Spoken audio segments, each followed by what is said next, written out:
Hello, beautiful souls. I am Valeria Maritza here at Healing Through You. I am an infinite being of light, and so are you. I am so excited today to bring you my guest, Barbara Savin. She is a master energy healer, spiritual life coach, clinical hypnotherapist, Reiki master teacher, author, and inspirational speaker. Welcome to Healing Through You, Barbara. I am so excited to have you here. Oh, I'm probably more excited to be on your show. So thank you. Wow, well, And you were thank on you. my podcast a few months ago. I was, Yeah. yes, thank you. Yeah. Yeah, and we try getting together, and this year we were just talking about this, guys, before we Mhm. pressed record. That Barbara and I tried to get together and do a podcast with her on my show months ago, and Mhm. this has been the first time that we've been able to because life has happened. Yes, life has happened in many different ways. Yes, so hmm guys, if you're struggling over there, you're not alone. We're all going through it. Life is really throwing us different things so that we can release. It feels like it's a release, right? I think it's a release and it's also a learning to not be a victim of what is thrown at us and to have Yes. more of an understanding that there's a lesson in everything. I know this January, February, March has been like a whirlwind for me with people in, my family members in the hospital, clients, animals dying, Yes. people dying. And I'm saying, all right. I need to step back because, of course, as a healer, I pick up so much energy sometimes. And so I said, all right, what is it that we really need to focus on? We don't want to be a victim of all the things the bad that happens. And we have to say, all right, maybe there is some good out of it. And it's hard to see the good many a times. But again, being a victim of it just makes you more depressed and you worry and you're stressed. You can't breathe and it puts you in a very lower vibration. So when we look at it as, unfortunately, as you mentioned before, life happens, Hmm. and we have to accept whatever it may hit at us, and move forward, until it's our time to leave this earth, you could say. So yeah, it's So been challenging, but it's okay. beautifully said. Yes, I've had a lot of things too. I had family members passed away. My dog who suffers from seizures and had been doing really great just had like a 2 day, ended up with like 30 seizures altogether Oh, within 48 hours. That's a lot. wow, poor Um, baby. yes, so like a lot of things, and just like you said, clients and family members and different people that we know going through like the dark night of the soul, where like everything is just falling off and everything is coming at them, and it just feels like there's no relief. Oh, and the same for me. I've had, on a personal level, things just fall at me and, hit me. And I said, all right, what is the lesson here? Maybe I'm not seeing the bigger picture and trying to figure out what is it that I need to see here, rather than again fall into a lower vibration and then fall into like worry or depression. Yeah. Well, Barbara, you for those who don't know you on my show, tell us a little bit about more about you, because you have been doing this for a really long time. Yes, I have. Well, as a child, I was able to see things, hear things, feel. I was very sensitive. Hmm. Back then, we never used the word sensitive. Back then, people would look at me and say I was a witch or woo-woo, and they didn't want to be my friends. But Oh, yeah, it was tough growing up in Coney Island in Brooklyn, so in the yeah. Marlboro projects. Uh-huh. Um, my grandma, I had two grandmas. One was a healer, um, and the other one always took us volunteering everywhere. And but me as a child, as I mentioned you, I was able to see things. So I had a lot of spirit guides, you could say, that would Hmm. constantly talk to me. And my grandma would tell me, no, that this is normal, accept it and don't be afraid. And yet I had a mom that would tell me, stop this already. This is your imagination. People are going to put you away in a psychiatric ward if you continue doing this. But the grandma would sit me down and do energy healing on my sister and I. And back then, we didn't call it energy healing. We didn't know what it was. So we always thought grandma had magical powers. But the thing is, I had the same powers. I could feel in my hands Mhm. energy and I can sense if something was not right, but I didn't know how to express it because back then it was actually having intuitive abilities and psychic abilities. But who knew what the words were back in the 40s and 50s? I mean, it was crazy then.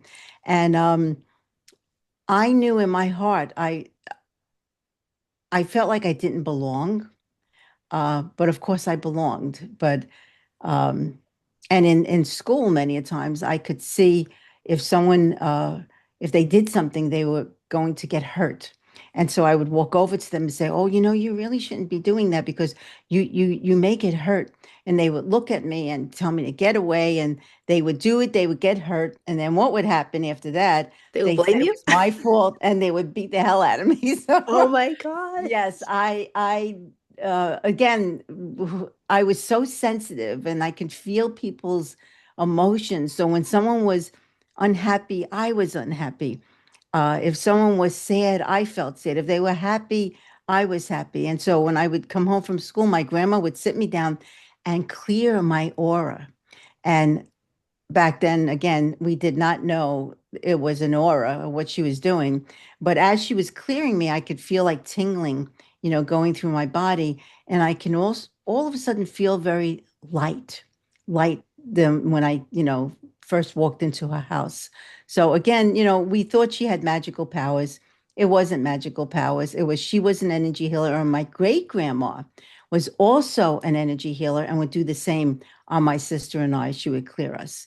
Oh. Um, Is this all on your and mom's side or your father's it or? was only, well, the healers were on my mother's side, and yet she would tell me, stop it, Uh-huh. this is your imagination. But then I'd go to visit my grandma, and my grandma would say, no, it's not your imagination. This is real. So there was that real big disconnect Uh-huh. between her and her mother. And my other grandma on my father's side would take my sister and I volunteering. We'd volunteer for the homeless, clothes that we no longer use. She would make us, take them and bring them to people that needed them. So we always did that. So in my heart, I had two grandmas that later on in years, I realized that they gave me an amazing gift. That, Yeah. one gave me a gift of trusting myself and honoring who I was and listening to my inner wisdom. And the other one gave me the gift of, you know, go out, be of service to others, without asking for anything in return. Even though, of course, at a younger age, we would think, why are we doing that? I don't understand. Why is grandma taking us to these places? But, when I look back, I say, wow, these two women really, if they were alive now, they would say, wow, that, they wouldn't be afraid to say who they were. So, Yeah. so again, growing up in the projects was not easy. It was very challenging. And I needed to constantly be aware and mindful. But again, back then, we didn't know the word awareness or Hmm. mindfulness, or sensitive. Again, we would just thought, people would say, just stop it, get away from me, leave me alone. And so it was challenging, as at a very young age. And it's amazing how life, f- you know, I had so many curveballs thrown at me, but then over the years, and mind you, I've been this way my whole life. But it's funny how I moved from Brooklyn to California. And mind you, in Brooklyn, I did a lot of volunteer work. I also helped 9/11 at the Salvation Army. At the time, I was this is fast forward now. Okay. I was working. There was a holistic doctor that actually, when I finally got into who I was, sort of, Hmm. um, she had me do energy healing on some of her clients. And then, of course, the World Trade Center happened. And my son and my husband were both caught up in that whole mess. And um, I remember getting a call at 10 to 9 asking me if my husband was at work. And every morning he would meet my son around 8:15 because they got to work at 6 o'clock in the morning. They would meet at 8:15, and then the both of them would go into the World Trade for breakfast. And my husband's building was attached to the smaller trade center. My son worked right across the street in the 21st Century building. And so when she called me and she says, did your husband come to work? And I said, well, of course, I don't understand. He's been there since 6 o'clock this morning. I spoke to him a few times. And then she says to me, oh, I guess you don't know what happened. I said, "No, what happened?" She says, a plane flew into the World Trade. And of course, panic started setting in and put on the television. And I tried calling him. And at that time, everything, all of us was on lockdown. Yeah. And you weren't able to make any calls whatsoever. And because we kept on getting a busy signal. And I remember we had a Roddy, a beautiful dog. His name was Sammy. And I would call him my Reiki master teacher because now I was into my Reiki and everything else at that time. And I remember watching all this, knowing that my two were in that building having breakfast. And I remember sitting on the floor, hysterical. I mean, crying, screaming. I don't understand. What is this all about? And then I heard a voiceless voice tell me, Barbara, put your hand on your heart and the other one on your solar plex and just breathe because this is completely out of your control.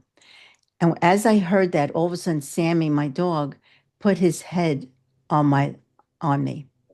And it was like this feeling of calm completely washed over me. And I said, all right, um, this is out of my control. I Mhm. There's nothing I can do about this. Whether they're in the building and caught up in all this, I can't do anything about it. I'm here and they're there. Well, lo and behold, I was very grateful that at 4 o'clock in the afternoon, mind you, the whole day, not knowing, I get a call. It's my husband. And he said to me, things have been so crazy. They made us go uptown. He was walking. And he said, I asked him, I says, have you heard from, my son, our son John? And he says, hold on, I have someone that wants to talk to you. And he puts my son on the phone. And the relief was, I can't even explain. Yeah. It was so overwhelming knowing. And he said to me that morning, for some reason, they did not go to breakfast. And I said, all right, I guess, God acts in mysterious ways. You just don't know. Hmm. And so and then they got home that night at about 1 o'clock in the morning. I met them. The buses from Manhattan were bringing everybody back home to Staten Island at the time. And I was so grateful that they got home. So the Women's Islands Medical that I was working at, she asked me, she's, would you be willing to volunteer at the home port, which is on the Staten Island side, doing energy healing for, the first responders and the firemen and whoever else wants healing. And I says, please, I'll do it like every day because I'm so grateful that my two came home, that I would have done anything at that point. And so, I realized also, you know, not just the volunteer aspect of it, but I realized that working, with these firemen and these first responders and many of the survivors of 9/11, um, I have to say it was the most humbling and life-changing experience of my life because I saw firsthand how like trauma, lives not only in the mind, but in the body and in the energy field. And these incredible these brave people taught me that healing isn't about fixing, anyone. It's about creating a safe space, where the body and spirit can begin to, I want to say, release, what they've been holding on to from all this trauma. And it definitely brought a deeper understanding of compassion and presence and more of my healing work, that I can't even explain what happened at that moment. But I volunteered for a very long time. And and Island Women's Medical, she also asked me to do a meditation for 350 teenagers that saw the planes hit. So I went and did meditation. So I did whatever I could. Um, and it's funny because then I realized, wow, my grandma Rose, who taught us all about volunteering and giving of yourself freely, all that now came back to me. And I remember sitting and saying, Grandma, thank you, for that understanding of giving of yourself freely. And then, of course, to Grandma Jenny, I would say thank you for having faith in me that I was able to do what you did, but we didn't know what it was. So, um, yeah, it's amazing how you go through, your younger years, thinking that you're weird, you don't belong, and then something happens, and then everything opens for you. Um, Yeah, that so yeah, it's a long story. I it, mean, it's incredible. I yeah, have never spoken to someone who had someone there and tell that part of the story because I remember I was in Tennessee at the time. I'm from New York too, but I was living in Tennessee and I was teaching, and everybody knew I was the teacher from New York. And I was going up to my classroom, and the principal comes and he's like, he tells me, "Oh, this plane crashed in the tower," and I was like, "No, you're just kidding." yeah, He's exactly. and he's like, "No, no." He goes, "Go put the TV on," because back then we had a TV in each classroom. So I go up there and I see it, and I was like, and yeah, the phones were all locked, They were and locked. you Yeah. couldn't get in touch with anyone to see if they were okay. And that completely changed for me as well because prior to live to 9/11, I was living in Italy and I had come back to the States to work for a little bit and then go back. And I never went back. And that I was one of the see. reasons because I was like, well, what if something happens? I won't be able to get in touch with my family who Hmm. is here. And my friends from Italy, it took them 4 days to get in touch with me to see if I was okay. And they were worried for 4 days. That's a long time. Yeah. I mean, I was worried from, 9 o'clock in the morning till 4 in the afternoon. Um, That's, yeah, but I tell you, the fact that I was able to do energy healing on myself, I really feel in my heart it saved my life because I think had I gone on with I was so emotional, crying, I couldn't breathe. I really felt that I probably would have had a heart attack if I didn't hear that voiceless voice tell me, just calm yourself, do your healing. This is out of your control. So I don't know if it was my grandma talking to me. I don't know. Someone was talking to me, but it whoever that felt like was, it was your grandma. When you were yeah. talking, I'm like, that Mhm. was her grandma, That was the grandma. the And I healing said, well, one. thank you. And then my dog putting his head, and he was a big dog, putting his head on my lap. I was I was actually on the floor. That helped tremendously. That sense of calm and just knowing, when something you just can't control, Yeah. it's out of your control. And so, yeah, but when I look back, I say, wow, um, all the energy healing, all the, uh, people, calling me woo-woo names and witchy and everything else. They didn't understand. And I can understand that because, I was born in 48. And yeah, the 50s, the 60s, the 70s, no one knew what energy healing was, or they would think, it was woo-woo and there's no such thing as, energy because they can't see it. Yeah. They can't They see it. can't They can't, understand it. right. They just didn't understand it. So I look back and I say, all right, it all, I put all those pieces, pieces of the puzzles together, and it now it definitely started making sense for me. It's incredible because, I mean, I became aware of my gifts in 2020, which is only what, 6 years ago. Oh, okay. And then after doing the work, I put it back together like, oh, that's what I was doing. Because, like Interesting. we didn't have words for the things. We didn't know what we were doing. It was just who we were. It was just part of, life. But I didn't put any weight on it. Mm-hmm. And I know that when it happened for me in 2020, I was so scared, terrified to let people know because of what are they going to think about me? And this is only 6 years ago. So for you, your grandmas, to be doing this work and for your grandma to be teaching you this, Mm-hmm. back then, I mean, that's really courageous. That's yeah, and again, and it's funny how things happen. I then worked at Islands Women's Medical. I volunteered at many of the hospitals, doing energy healing for the psychiatric ward, for hospice, for cancer, and all that taught me the different energy, the different feelings of energy.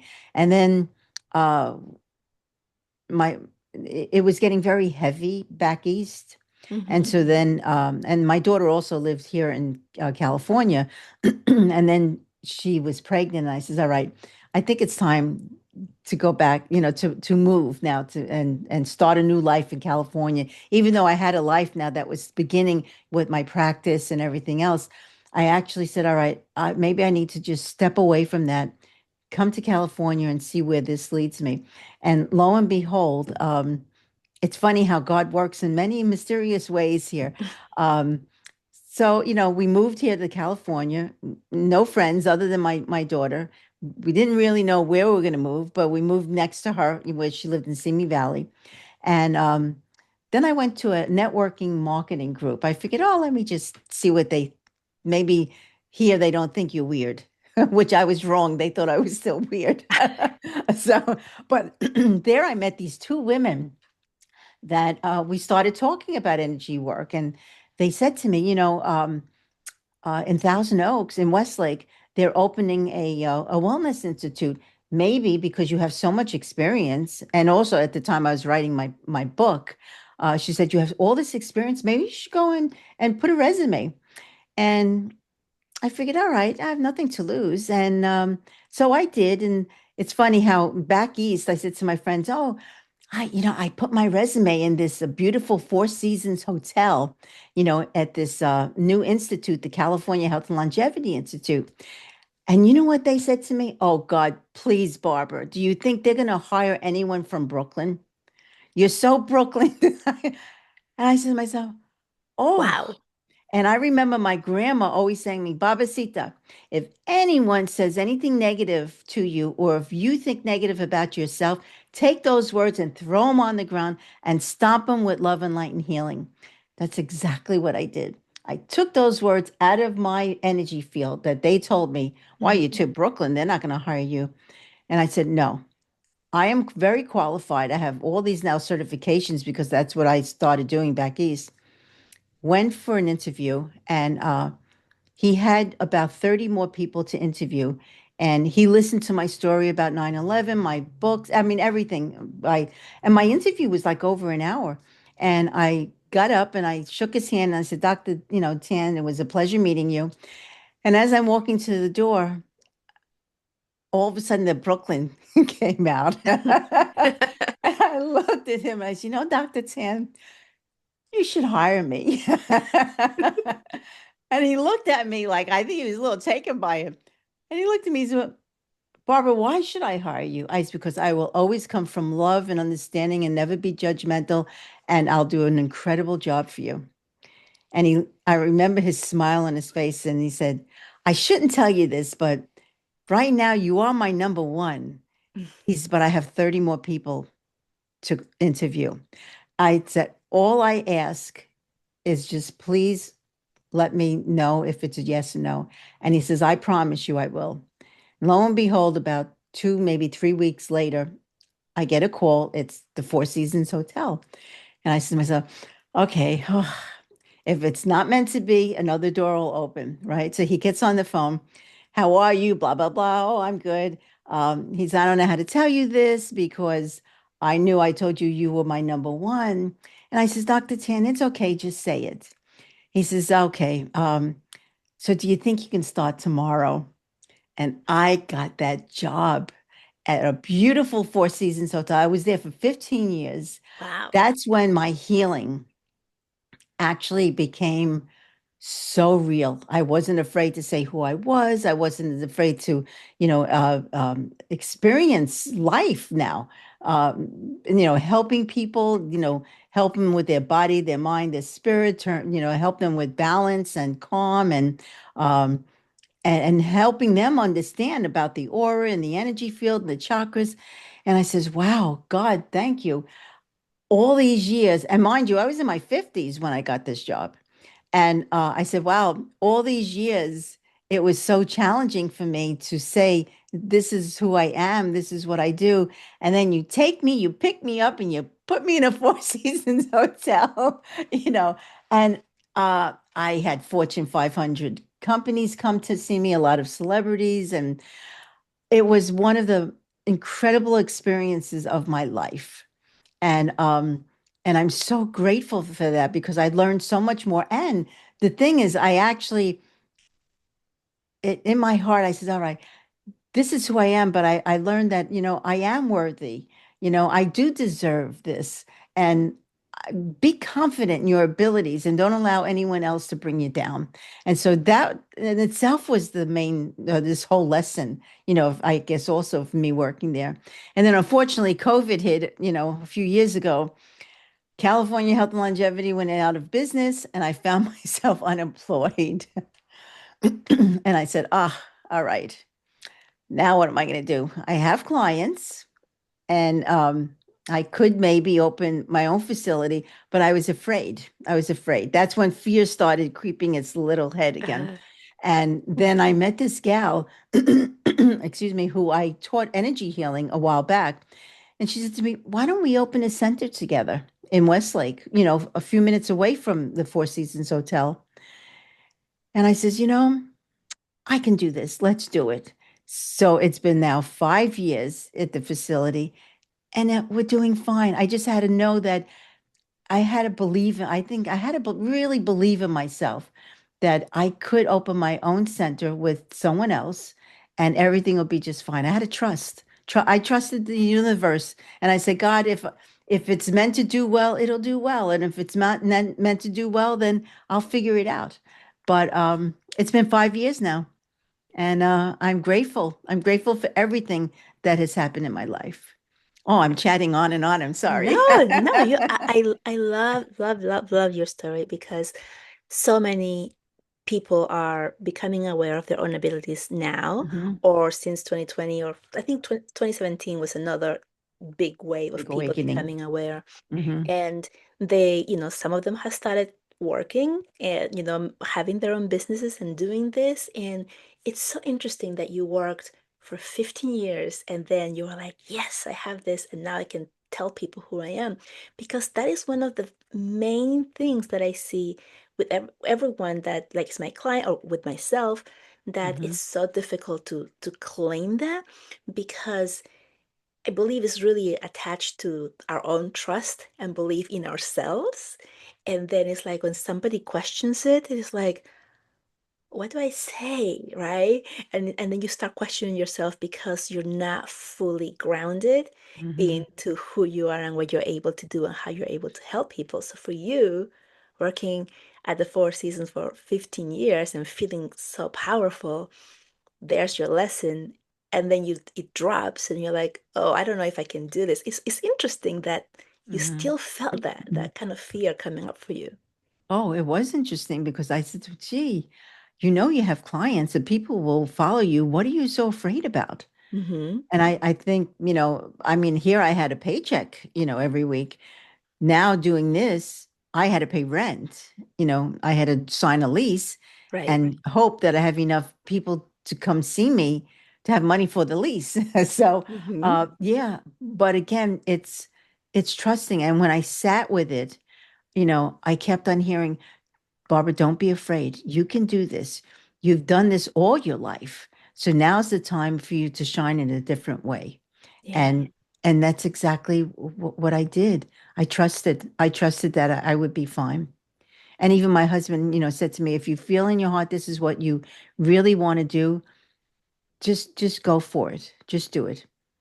And so, we had the ability to sign um, um, a year lease. And I figured, all Mhm. right, in a year, it either will work out very well or I'll have to figure it out again. But we're there 5 years now. That's amazing. So, yeah. So so do you help people who obviously go to the facility? Do you also help people through Zoom? Yes, I've been doing Zoom now.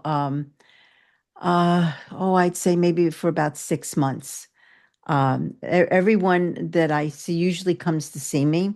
Hmm. Um, mm, and of course, a lot of the people that would come to the hotel, they fly everywhere. So then they would fly in when they're in the area, they would call me in advance and say, I want to book some sessions.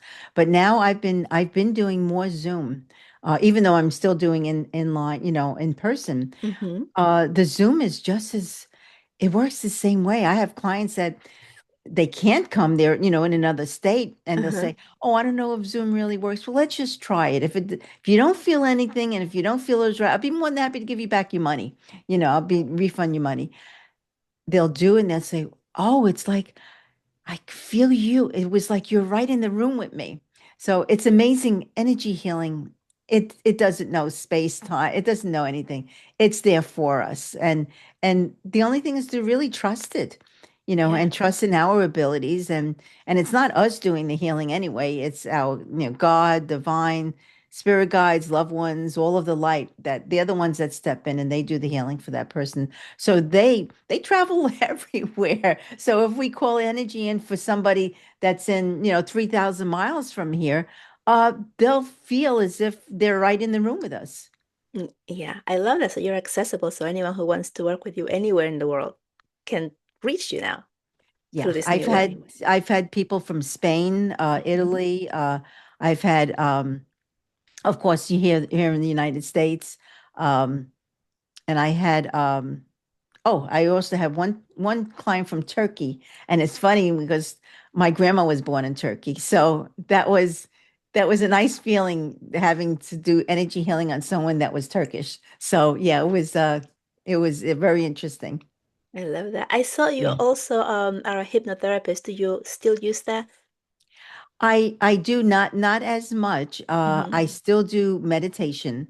Uh-huh. Um, I if people want to stop smoking or lose weight or stress or sleep, yes, I will do that because I've been a hypnotherapist for about maybe 35 years.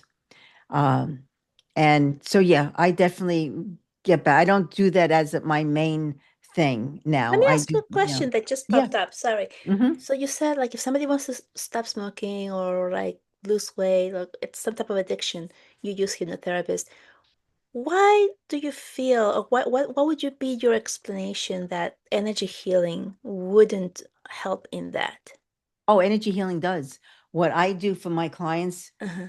with stop smoking, and if they, whether it's in person or on Zoom, I'll have them sit, I'll have them visualize themselves. Now, this is, I guess, my secret, but it's okay. I'll have them visualize themselves smoking. Mm-hmm. And then what I do is I clear their energy field of that enjoyment. So that works very, very well. You do some prana clearing. The energetic Ozempic. Yes, you do the energy. You clear the energy associated with loving that cigarette. And then I'll clear that and I'll tell them keep on smoking, And then I'll talk to them from, 1 to 10, how does it feel smoking?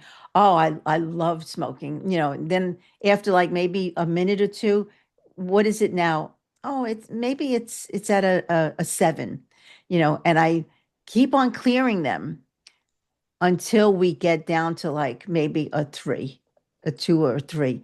And then all of a sudden they'll say, "Wow, I don't have that feeling to smoke." And it's because we're clearing the energy that is associated with that feeling. And it's the same with the sweets. No matter, eating sweets or the same with alcohol or marijuana. It's that energy that is associated with it that needs to be cleared. And then I'll do, a session with them. I'll take them on a journey, and I'll talk to them beforehand where they love to go, if it's the beach or a garden or just wherever. Hmm. And then offer them very helpful suggestions because everything is here, within our mind here. The mind can either help us or destroy us. So once we change those thoughts and give them positive thoughts, how they see themselves being a non-smoker, or now that they're living a long, healthy, physically fit life with their family, their friends, now they say to themselves, oh, I want to live a healthy, physically fit life. I don't want to get COPD. I don't want to, wake up with that cough in the morning. So, yeah, you just, give them those other suggestions to help them get rid of that habit. And it's the same for weight loss or sleep or anxiety, whatever it may be. So it's reframing those thoughts, which help them. And sometimes, we may need 2, 3 sessions, Mhm. but the clearing of the energy is what really works because it That's just amazing. takes it away. Tell me, how is it that how does it work for you when you're clearing the energy? Are you able to see it? Do you feel it? Is it a vibration? Like, how does it show up for you? How do Yeah, you it know? it it feels like magnetized for me. Uh-huh. When I call in the energy, I can feel it. And what I tell many of my students, and they call in the energy, I tell them just visualize Mother Earth in your hands, and then feel it like as a ball, and they'll do that. They'll feel it, and they'll say, "Oh, I do feel something," in between the hands. So, you know, um, for me, it comes in all different ways. I When my eyes are closed, I can see it. So I do sessions in the dark Mhm. because I just see better in the dark. So I do my sessions in the dark. Many times I can smell something that comes in, or I can taste it. It's like it's using all of the senses, I want Mhm. to say, but basically it's that feeling in the hands, magnetic feeling, a heavy feeling. And then scanning the body, and you just know where there's heaviness. Like if I scan someone from, I scan from the head all the way down, and I can feel if my hand either glides easily or all of a sudden my hand comes out. When my hand comes out somewhere, then I say, all right, there's some issues in that particular area. And then I know, again, now we're talking about the chakras. Mhm. So it could be the root chakra, the sacral, the solar plex, the heart, the throat, third eye, the crown. But usually, most of the time, I feel it's when I do sessions, it's the root and the sacral. So usually always tribal, the mother, father, that inner child, the small child, and then the sacral, it's their fears, their guilt, their insecurities, their doubt. And so then I know, well, there's definitely issues there. And then after the clearing, I'll ask them what they feel. And then I'll mention to them, this is what I'm feeling. And I'd say I almost 100% of the time I'm spot on because I could feel if there's issues somewhere in the body, or in the back of the heart may be very heavy because they're not accepting something or forgiving, Mm. or they're not loving themselves the way they should love themselves. So yeah, it takes time, it takes practice, but you do feel that feeling. I know for myself every morning, I mean, just to change the subject, I'll sit on my couch and I'll ask God, for the healing for the earth. And I'll feel the earth in my hand. And then I just very gently just ask, God to clear Mother Earth of any of this, low vibration, and to you know, add, love, light, and healing so that the earth's vibration, starts to become higher. Because of course, when the vibration is higher, we ourselves feel better. I So I love hope that it. answered your question. No, it totally did. I mean, so many things that you said that I was like, whoa, whoa. Because when I work with the chakras, and I'm reading somebody, I see it, but I don't see it with my human eyes. I'm like, Mhm. oh, like I see the third chakra is misaligned, and then we bring it back together. But you say you feel the vibration as you're working with the person, and I just find that to be so cool because I don't or I haven't. And um, I feel like I'm always very excited to hear about how other people receive because it's just I think it's so cool. Oh, it's amazing. I mean, energy healing is all about, supporting the body's natural ability to actually heal itself. And Yes, how do we heal itself? Well, we need to calm the nervous system. We have to clear, the emotional stress, and to allow, you know, energy to flow freely, not just for our clients, but for ourselves. I know if I get stuck, I say, all right, I need to sit down and I need to do some healing on myself. And then, it's all about me calming my nervous system so that I can think clear and know, all right, let me figure out what is going on here. Instead of having all the you can't breathe, all the anxiety, and that doesn't help in any way. And I understand we all feel that, and I get that sometimes too. Um, but it's important for us to be able to, breathe and relax and to calm that nervous system because then it gives us the ability to move forward and not be stuck in that that overwhelming feeling of whatever it fight may or be, flight. that yeah, fight or flight, yeah. Yeah. When you are using the energy healing on yourself, is it different? Does it feel different than when you work on someone else? Or is it pretty much the same for you? I it all depends on what I'm going through. I'd say it's pretty much the same. What I do is the way I call in energy for a client, I call in exactly the same way for me. So, I always say, dear God, higher self, archangels, spirit guides, loved ones, all of the light. I ask for the healing energy for, say, me, Barbara, and to Hmm. offer me the protection that I may need. So if I'm doing on someone, then I do the same, but I use their name. And then I also then ask my higher self, archangels, spirit guides, loved ones, all of the light to, help me help them and to make sure that my energy is protected. So I would have to say when I put my hands on my heart and my solar plex, my hands start getting heated up. Hmm. And just talking about it right now, it's starting to get heated up. Maybe I need to be calm. I don't know. Maybe I'm over chatting. No, you're But definitely not.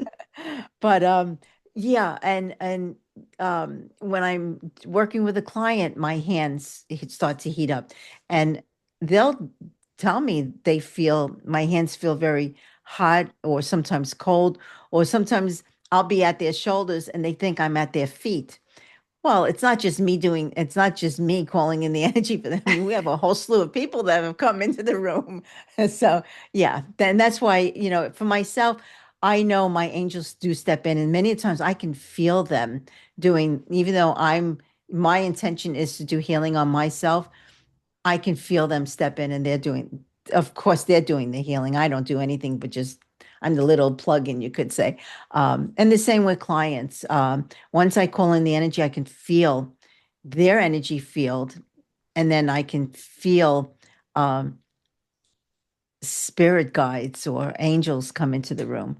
I one time had an extraordinary um, thing happen to myself and to one of my clients. He was a master healer, and I was clearing him because he said he needed to be cleared because he picked up some energies, and all of a sudden I hear, Barbara, open your eyes.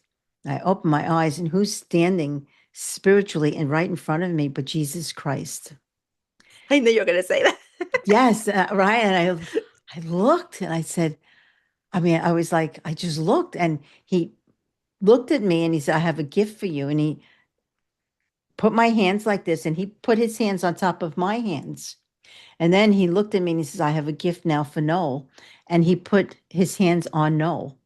And then he just disappeared. As quickly as he came in, he was gone. And when I woke Noel up, Noel said to me, oh man, we had like, a spirit, an angelic being come in to the room. I said, yes, but I says, on the count of three, because because I know what I saw. I says, and you, I know you probably know what you felt. On the count of three, we'll say together who it was. And we both said Jesus Christ. And that was the only time that, and in all the years that I've ever seen that. I mean, Archangel Michael has come into the room and scared the hell out of me because he came in so big that it was like overwhelming. And then I promised, oh, I'm so sorry, I'll never be afraid again, but don't manifest in such so big. So, sometimes I do get well, I don't anymore, but back then, I would hear Barbara, open your eyes. And when I would hear that, there they are. It's for me to Wow, see. I love Um, it. it's amazing. And one time, I was fast asleep and I heard Barbara, wake up your husband. I don't know if that was a good idea, but I said, why am I waking him up? He's going to get like so angry. It's like 3 o'clock in the morning. Just wake him up. And I woke him up. He said, why are you waking me up? I said, because they told me, for you to. And of course he looked at me. He said, oh my God, here we go again. Who's they? I said, just open your eyes. I says, and put your hand up. He said, who am I putting my hand up to? I just put your hand up. He puts his hands up, and now all of a sudden he sees energy coming on his hands. And that was the first time that he ever knew at that point that this was real. They wanted him to see it. They were like, I don't know if they were like little fairies or there was something, but they, that was the first time that he said to me, wow, I can see them. It's all different colors and everything. I says, that's why I says, I don't know, whoever they are wanted me to wake you up so that you can see this and experience it. And he did. And from that point on, and this was about, oh, I want to say we're living here 21 years. This was maybe about 18 years ago that he experienced this. And he was supposed to. He was supposed because he would look at me and say, "Oh, here we go again," you know. Yeah, that's so Yeah. interesting because Hmm. from my experience, from my short experience compared to yours of being aware of this, is that most of us who become aware and are start to do this type of work, our partners are completely on the opposite spectrum of it. Hmm. Not supportive, don't believe it. They're the judgmental mirror that we have within us, telling us Hmm. all the things, all the beliefs that we need to work through so that we can work through them. And so it's interesting, like you were already working all these things, but you still had a husband who didn't believe in it. No, it was just what it was. And now from that point on, he started. I actually took him to a Reiki class and taught him Reiki. Mhm. So, and now, when he doesn't feel well, he'll do his own healing. And now he's reading books about is there a heaven? He's now I could see, and, The and wheel's mind you, turning. the wheel is starting, and and you're never too late. I mean, he's going to be 79, but he's understanding now. All right, there is something here that we can't physically really see or explain, but it's truly real. And he's been now understanding it more and more, as the years go on. Do And it you was all because of that one, wake him up situation. I love that gift. I love that gift of whomever it was that gave it to him because he was supposed to. But do you feel that in the last 5 years, or especially now, like, because every year I feel and I tell my audience, last year a lot of people woke up, but this year's going to be more. And then next year I say the same thing, but now it's double that. It's just speeding up so quickly and so many people. Do you feel that a lot of people who have been closed off or like not really wanting to believe in these things that are becoming more open to look at these things and believe in it and search more? I feel that people are now they're starting to understand their intuitive abilities. We're all Mm. born with intuitive abilities, and I feel people are starting to now, if they feel something doesn't feel right, they're now going with that feeling. So they're becoming more aware, more mindful. And also, there's so much more out there now. You got, Yes, so much yoga, support. there's support is everywhere. And so if they're feeling something, they now, look for maybe answers. And yeah, a lot of my clients now are saying, wow, I am listening more to that inner self, that person, that little voiceless voice that speaks to me. If it doesn't feel right, I go, with it now. And if it feels right, I know then it's right. So more and more people, and this year, even though everything feels really, really dark right now, it's really dark, but there has to be that real dark, because then here comes the light, and the light's going to just break that dark open, because dark cannot survive. There's always that light. So yeah, it's at the vibration now that is very heavy, but people are becoming more aware of healing, of more aware of energy, more aware of mindfulness and meditation, of yoga. They're getting more physically fit. They're understanding, they need to eat better and to, walk and be out in nature. So yeah, without a doubt, the vibration is beginning now to rise, even though, as I mentioned, it does feel dark, but the dark will never, ever win. The light will always prevail, always. That reminds me when, because I'm an artist, I paint, and when I was going through like dark whatever of life, I would go to paint, and my paintings would be really ugly, like just dark paints and really nothing, just frustrations on a canvas base, basically. But every single time I did that, it would get to a point where I would have released it, whatever the anger, sadness, frustration was, and then I would start painting light in it. Hmm. And it could have been like a whole bunch of lines, and it's like, oh, let me make this bright little spring of tree that's and then I would just do that in the middle of it. And then I didn't realize I was doing this, but after a while I was like, oh, look at that. I'm always doing that at the Changing end. The light coming out at the the light. end. It And it just always, reminded me when you just that's, said that. that's a beautiful thing, because it's the truth though. Hmm. Your angels, your guides are telling you, there is light. Light will prevail. Light will win. Light will always win over darkness. It can't stay dark. If it's dark outside and you put a flashlight, there's the light. Hmm. With the phone, if the phone rings, there's the light. So there's always that light. But yeah, it's a beautiful thing and now that the fact that you're mindful of it now and you're seeing it, Hmm. the meaning is even more so for you. I'm sure of it. Yeah, because it's like, oh, like that's what I was doing back then. And it always helped and it was great. Like even without being aware of it. But we were talking about how there's so much more support now. There's so many people doing this type of work, leaning into it, listening to podcasts. You have a podcast. Um, when did you start that? And did you start that to help more people, to be able to reach more people and help them become aware on their own? Well, I started the podcast just about 2 years ago, the Spiritual Warrior Coach podcast. That was the name given to me from above. I Ah. originally was going to name it Motivate Your Life Podcast. And then I heard, no, that's not the name. And I said, all right, let me sit here. Can you offer me suggestions here? And I heard the Spiritual Warrior Coach, and I chuckled. And I said, do you really think this name is going to be available? And I heard, I heard, just look.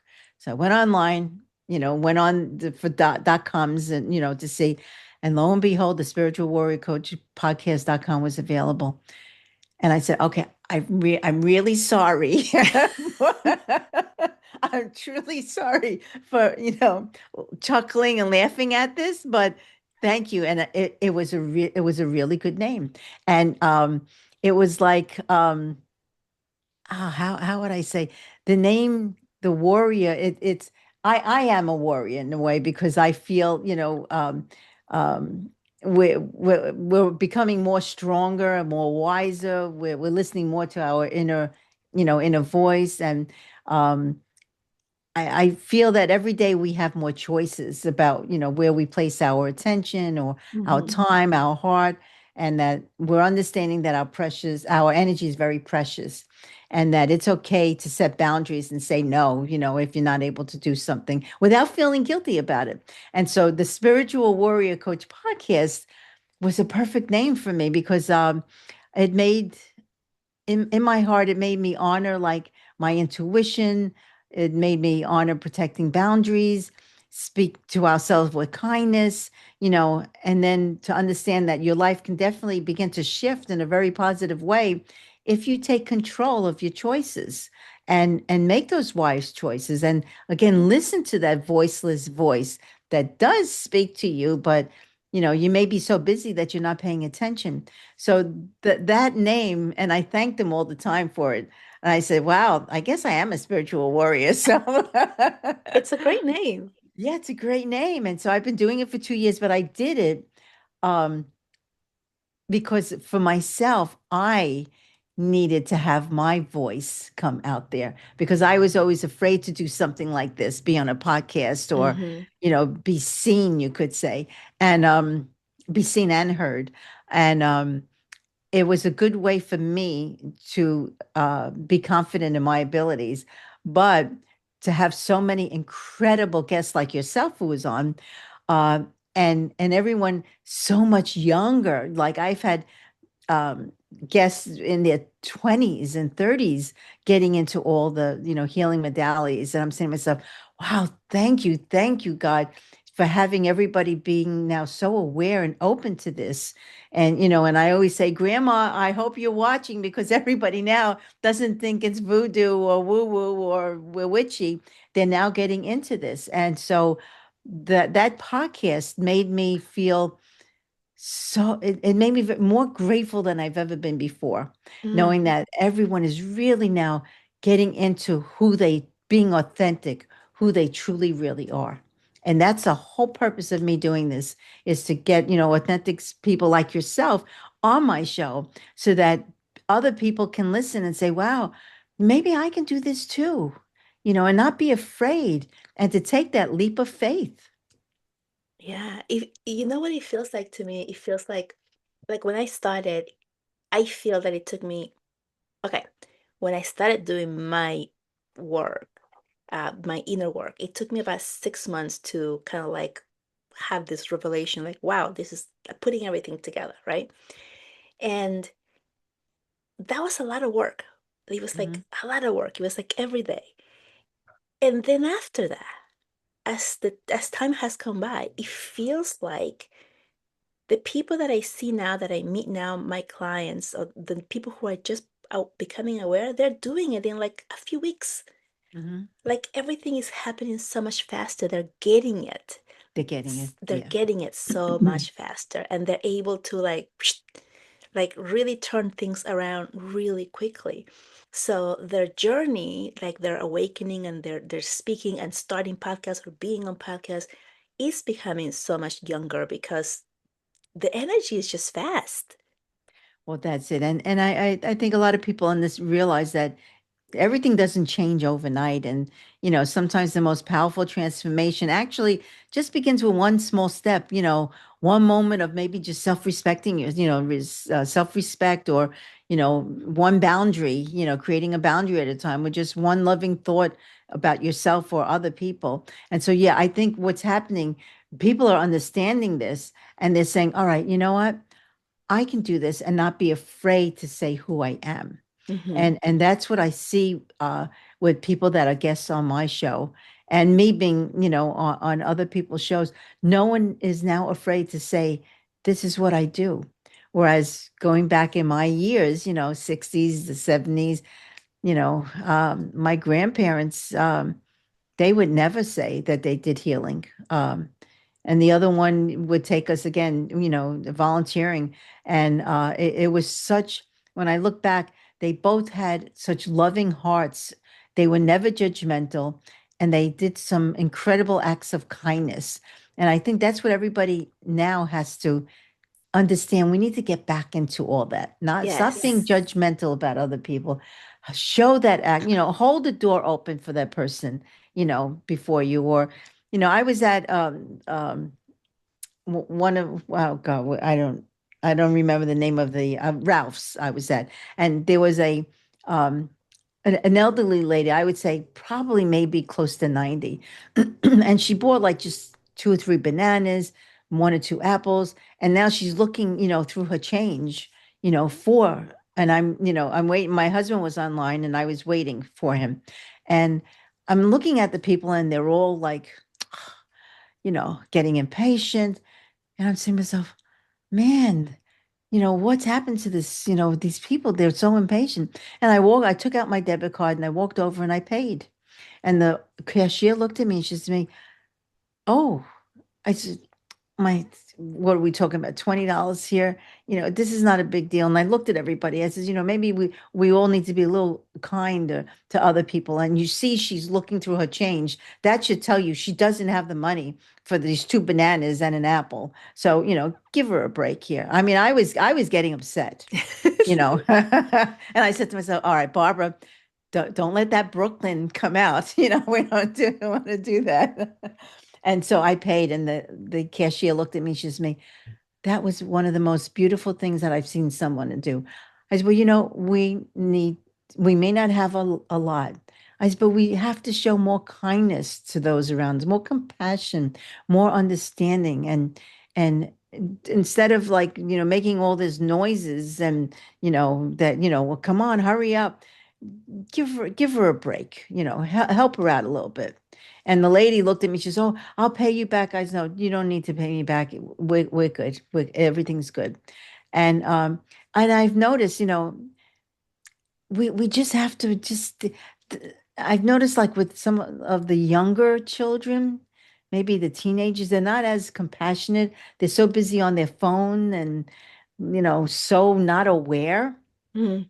that, it makes me wonder, all this technology, yeah, it's a good thing, but it's also not a good thing because they don't live in that real life world, you know. Um, I mean, I don't even know what point I was getting at here. I guess just, yeah, we need to be, Because they're not aware of what's they're not aware. happening and they're just Mhm. all into like me, Yeah, yeah, is- exactly. And right? all this stuff, especially like the TikTok and all, it's not real. Put it down. Instead of wasting your time scrolling and constantly online, listen to a podcast that'll teach you something, or maybe something you need to learn or hear, with a lot of these podcasts now, or do something creative, with your life, and don't be, a lot of them are, oh, I wish I can look like this person, or I wish I could do that. Well, you can if you put your mind to it and go to the gym or do something about it. Get up and do something. Make yourself a better person. Um, I guess that's what I really want to say. And just show some respect. And kindness and be grateful.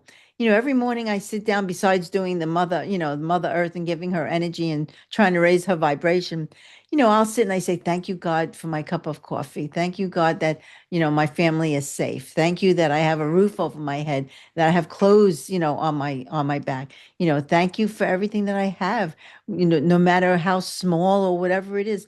I'm grateful. And that changes your way of looking at life, and it changes your vibration when we're grateful and not jealous of that next person. I go into these huge mansions, that are 20,000 square feet, um and sometimes, like, my neighbors, oh, you went, where were you today? Oh, I was at beautiful, house. Well, of course, I never say who I was.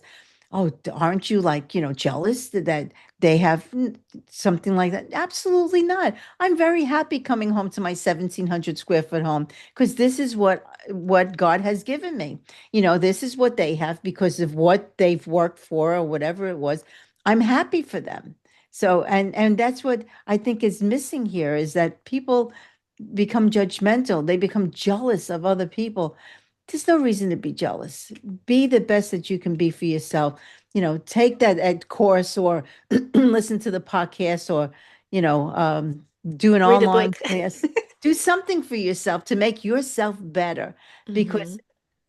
God gives us everything, you know, everything that we need, not necessarily what we want. Okay, because wanting and needing, is two different things, but what we need. And that's why, I look and I say, thank you, God, because this is everything that I need. I don't need a house that's, 15,000 square feet. I'm very happy in what I have right now, and I appreciate it. So, yeah, I think this these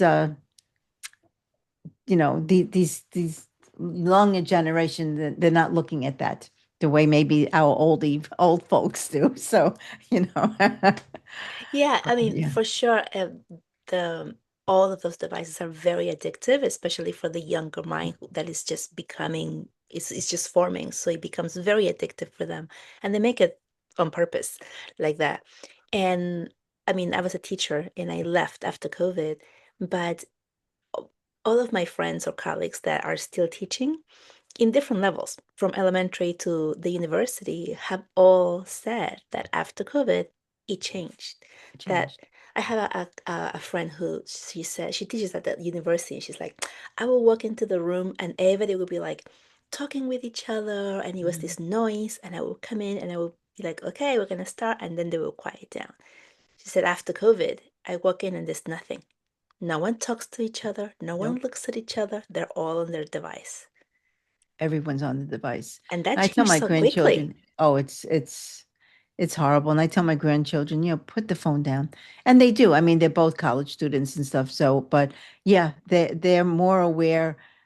They're more into physical fitness. They're more into, of course, their schoolwork and they have jobs.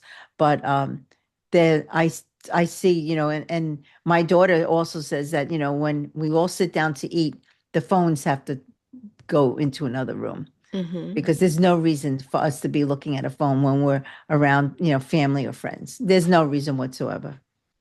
Yeah, I love that.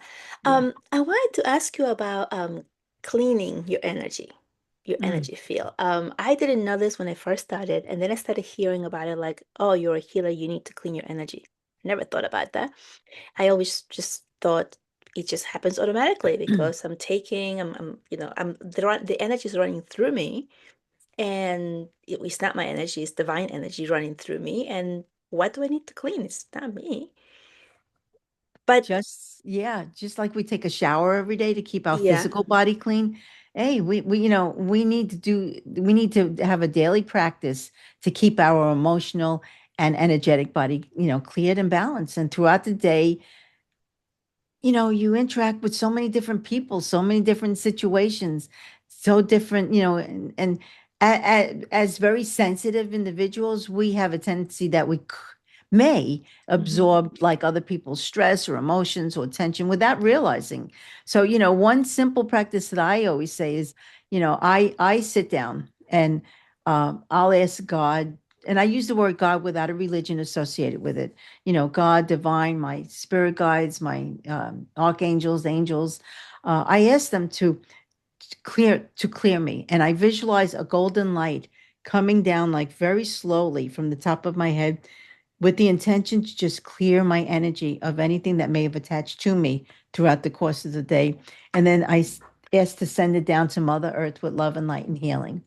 And then I sit for a few minutes, and I can feel myself clear energetically. And then I ask to be grounded. I visualize roots growing from the soles of my feet, growing all the way down into Mother Earth, so that I'm grounded, centered, and balanced. And then I ask, to step into a protective light, a protective, shield. Um, and what you could do also, you can visualize somebody running towards you and then bouncing off of that shield so that your energy is protected. So yeah, it's important to cleanse your energy. You could also, I do it in the shower many times in the morning, or if I've had a very heavy day. Um, at nighttime, I'll take a shower.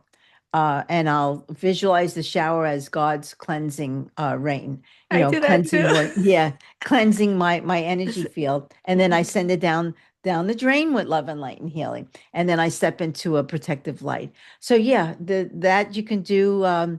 There's so many different types of, protection techniques, but the one that works for me the best is usually the shower, and then me sitting and visualize, God's light clearing me. and then grounding yourself so that you're grounded, to Mother Earth, because we need to be grounded, otherwise we're very floaty. So we don't want to be floating.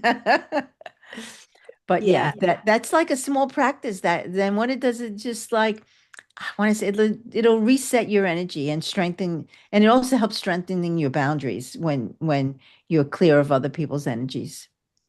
Yeah, I didn't know about, I wasn't aware of that we, absorb other people's energies. And like you said, if people were sad, I felt sad. If they were happy, and like I remember being that child as well, Hmm. feeling that and like not knowing it. But when I started going down the rabbit path and looking and learning and becoming aware, I remember this specifically. I think this was like some presidential election, not the last one, maybe the one before. I don't know. Probably the one right before this one. That all of a sudden, like I was happy, I was joyful, everything was great, and all of a sudden, I felt heavy. And my Hmm. eyes were heavy. And I was like, what's wrong with me? Like, it's 3 o'clock. Like, I can barely open my eyes. What's wrong? And I was just looking around, trying to figure out, like, what did I eat? Like, what happened? And then it dawned on me. And I heard, oh, it's the election. That's tomorrow. The election was happening the next Yep. day. I'm like, I'm absorbing the collective's Yes. Oh energy. yeah. Hmm. And then I just cleared it and like it was instant. I was like, wow. Like, but a lot of us, like, if we're not doing this work or if we're not aware, we don't know. We think there's something wrong with us. Yeah, and that's why So, when many of my clients come to me, I always teach them how to clear your energy and how to protect it, because it's utmost important that we need to protect our energies. And it's not that all the love and understanding and everything comes in and out, but we don't need all that heaviness or the stress or other people's emotions, because then you don't know if it's yours or not yours, and that's where people run into problems. mhm. I have one last question. I know we've been talking for a while, but Yeah, I think we have. Yeah, that's yeah. okay. Okay, this is my last question. Um, I see a lot of people becoming aware and going online and saying the things that they're seeing or becoming aware of. And not all of it is of the love and light. Hmm. And but they're talking, I'm like, I'm aware, or I'm a spiritual mentor, or whatever it is that they're feeling into, and then they're giving a message, and the message is not light. If it Right. makes you feel fearful, it makes you feel like, oh, I need to prepare or something. And even like a lot of the titles of different things that you see are like, it has something that brings some type of fear, and you're like, oh, Hmm. what is that? And you want to go see that. What do you have to say about that? Like, can you explain why some people are talking about that, and how can we discern what is truth and what isn't of the light? You have to feel how you feel. I Hmm. know for myself, I will not go. I don't. Number one, I don't watch television, so Hmm. um, me and TV don't do well. And, and the same with movies, unless it's a musical or something that is happy, then it's fine. But if it's not, I won't go it. I won't see it. And if I go to someone's house and if they have the news on or anything, I'll walk into a different room, because I just can't sit there, because I could feel it. And I think that's what's happening with a lot of people. They're picking up all that. I don't want to say that the politicians and everybody wants us to live in fear, but it's a way of controlling us, you Mm. could say. So when we're fearful, you can be more controlled. So, but if you tell yourself, all right, I need to live my life. What am I being so afraid of? Um, why am I afraid to make a certain move or change my job, or, set a boundary or trust myself? So I feel that vibrationally, right now, I guess what's happening in the world, it's more of other people trying to control the masses, but the masses are starting to wake up, and they're starting to learn that they are stronger and wiser, and that they need to trust their own intuition. And Yeah. and to know that they are more intuitive and stronger than they actually realize that they are. Because, when you start trusting your inner voice and protecting your energy, you begin, I want to say, you begin to live not from exhaustion or fear, but from, what's the word? But from clarity, purpose, and peace. Hmm. So, and but there are people out there that, you know, try to make you fearful. And, there's where your choices come in. You can either choose to listen to it, or you can choose to, change the channel and listen to something else. It's all about choices that we make. Choices are good. Some choices are good. Some choices that we make aren't so good. But maybe they need to listen to that in order to realize, gee, that's not what I want, Yeah, and to look elsewhere. great, great advice. Well, thank you, Oh, you're Barbara. welcome. It has been so long. Is there anything that I didn't ask you or that you wanted to share that this is your time to go ahead and say that? Well, I would love to give your listeners. I have two beautiful MP3s. One is the Healing Temple, and the other one is the Garden of Life. And both meditations actually take them on a journey where they can feel their intuition and trust who they are, and know that they're here on this earth to live with purpose and passion. So Perfect. I would Exactly love right to give after what them. we were talking about. Yes, so I'd love to, and I'll give you the links. Thank you so Um, much. and of course, they can always unsubscribe. It'll ask for their email, and if they don't want to subscribe, they can download the MP3s and then unsubscribe. So whatever they feel, and to listen, to this podcast, your podcast, and to the Spiritual Warrior Coach podcast, and to subscribe and like to it because I would love to see more people, finding us and seeing it, feeling if we're right for them. And if it doesn't feel right, then you don't need to listen. That's great. Thank you so much for that. I'm going to put all of your information on the show notes. So if you want to hear more about Barbara, get her links, go to her show, get her freebie, or any of her books. She's got three, four books, I believe. Um, Yes, yeah, 3 books. Yeah, I've written one on energy healing. The other one is Help Me, I'm Not Crazy. They are How to Survive Challenging People. And then the third one is Awaken Your Best Self with Affirmations. Um, and they're all very positive, uplifting books. Amazing. So I'll put all that there. It's been great. It was a great conversation. Thank you so much for being here today. Well, believe me, it's my pleasure. Thank you so much for having me and inviting me. Thank you. And with that, we'll say bye-bye and we'll see you next time. And with that, we are done. One more podcast episode. I am so excited. And don't forget to like, subscribe, and share with as many people as you feel would benefit from this. If you liked it, or if you thought of somebody when you were listening to this, share it. If you felt something about Barbara that you liked, then share her podcast with the person, because this podcast is all about empowering us and finding the vibration that works for you. So, with that, I love you so much, and I'll see you next time. Bye bye.